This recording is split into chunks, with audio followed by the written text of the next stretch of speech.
Hello बच्चों, चलिए प्रश्न को पढ़ते हैं और समझते हैं। लिमिट एक्स का मान जीरो की ओर अग्रसर है। Sine M x cot x बटा वर्गमूल 3 बराबर 2 हो तो एम बराबर होगा। हमें यहाँ पर एम का मान ज्ञात करना है। प्रश्न को हल करने से पहले हम प्रश्न के लिए मुख्य अवधारणा लिख लेते हैं। तो प्रश्न के लिए मुख्य अवधारणा जिसकी सहायता से हम इस प्रश्न को हल करेंगे। मुख्य अवधारणा में हम कुछ मानक सीमाएं लिखेंगे और सीमा का एक गुणधर्म भी यहाँ पर लिखेंगे। तो मैं सबसे पहले सीमा का एक गुणधर्म लिख देता हूँ। देखिए कि हम जानते हैं लिमिट एक्स का मान यदि ए की ओर अग्रसर है और हमें कोई फलन दिया है एफ एक्स और उसके बटे में है जी एक्स, तो आप इन दोनों में अलग अलग सीमाओं का प्रयोग कर सकते हो।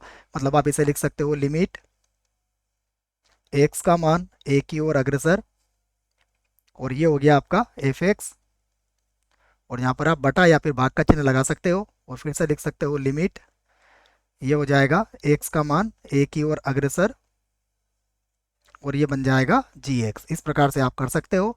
और यदि मान लीजिए इनका मान एम बटा एन के बराबर आता है तो ध्यान रखना कि यहाँ पर एन जो है वो कभी भी आपका जीरो के बराबर नहीं होना चाहिए।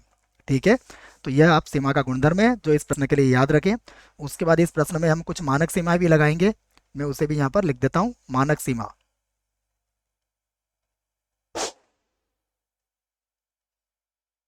देखिए मानक सीमा की बात करें तो यहाँ पर होगा, पहली मानक सीमा में लिख देता हूँ कि लिमिट एक्स का मान जीरो की ओर अग्रसर साइन एक्स बटा एक्स, इसका मान किसके बराबर होता है, एक के बराबर।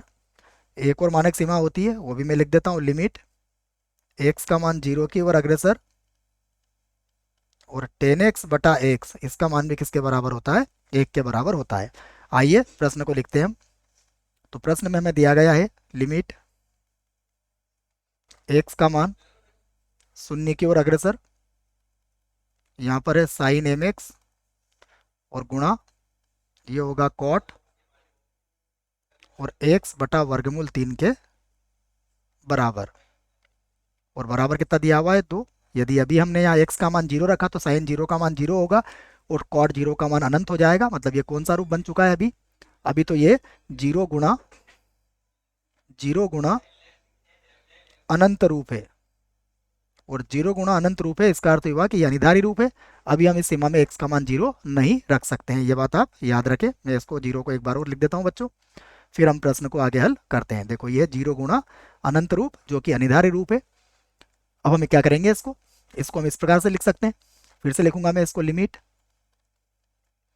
एक्स का मान शून्य की ओर अग्रसर, यहाँ पर हो जाएगा साइन एम एक्स और हम इसके बटे में लिख सकते हैं, कॉट का व्युत्क्रम टेन होता है तो ये हो जाएगा टेन और ये बन जाएगा एक्स और इसके बटे में आ जाएगा वर्गमूल 3, लिखा जा सकता है। और बराबर कितना चल रहा है, दो। अब हम यहाँ पर मानक सीमाएं लगाएंगे। देखिए किस प्रकार से लगाएंगे, अगर लगाएंगे मानक सीमाएं ये भी मैं लिख देता हूँ। तो अब हम लिखेंगे इसको, लिमिट एक्स का मान जीरो की ओर अग्रसर है। सबसे पहले समझिएगा यहाँ पर है साइन एम एक्स। अब मैं क्या करूँगा, इसके बटे में लिखूंगा एम एक्स। तो बटे में लिखा है तो मुझे इसका गुणा भी करना पड़ेगा, तो यहाँ पर मैंने एम एक्स का गुणा कर दिया। फिर समझिएगा यहाँ पर है एक और बटे में कितना है, यहाँ बटे में है टेन एक्स बटा और वर्गमूल के अंदर कितना है, 3। अब देखिए मुझे यहाँ पर मानक सीमा बनाना है तो मैं इसके बटे में क्या लिखूंगा, इसके बटे में लिखूंगा एक्स बटा वर्गमूल 3। अब जब इसके बटे में लिखा है तो समझिएगा यहाँ पर भी हमें इसका गुणा करना पड़ेगा। यहाँ पर किसका गुणा कर देंगे, एक्स बटा वर्गमूल 3 का। अब उससे क्या फायदा होगा, देखिए ये एक्स से एक्स तो फिर से कट जाएगा। अब हम मानक सीमाएं यहाँ पर लगा सकते हैं। तो मैं यहाँ पर मानक सीमाएं लगा रहा हूँ और मैंने लिख दिया है कि मानक सीमाएं अंश और हर में दोनों में अलग अलग भी लगाई जा सकती है। यह बात मैंने पहले ही आपको लिख दी है, ध्यान रहे। बराबर कितना चल रहा है, बराबर दो है, ठीक है ना, क्योंकि यहाँ से ये बराबर दो तो हमारा बराबर चलेगा ही।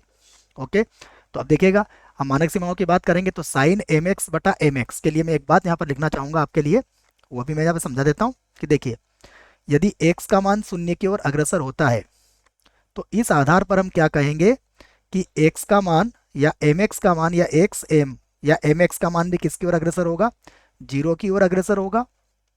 तथा एक्स बटा वर्गमूल 3 इसका मान भी किसकी ओर अग्रसर होगा, शून्य की ओर अग्रसर होगा, अर्थात यहाँ पर हम मानक सीमाएं लगा सकते हैं।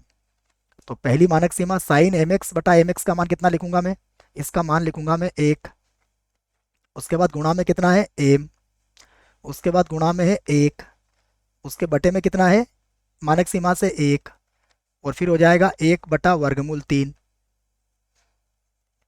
बराबर कितना दिया हुआ है 2। जिस स्थिति में हमारे पास मान आए मैंने उसी स्थिति में यहाँ पर समझाने के लिए लिख दिए हैं।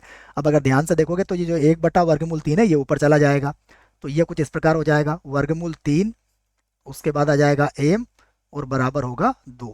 यहाँ से आप वर्गमूल 3 को बटे में ला सकते हैं, तो एम का मान आ जाएगा 2 बटा वर्गमूल 3।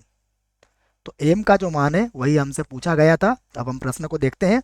प्रश्न में हमसे एम का मान पूछा गया था और एम का मान कितना आया, एम का मान आया है 2 बटा वर्गमूल 3। यही हमारे प्रश्न का उत्तर है। आशा करता हूँ आपको इस प्रश्न का उत्तर समझ में आया होगा। धन्यवाद।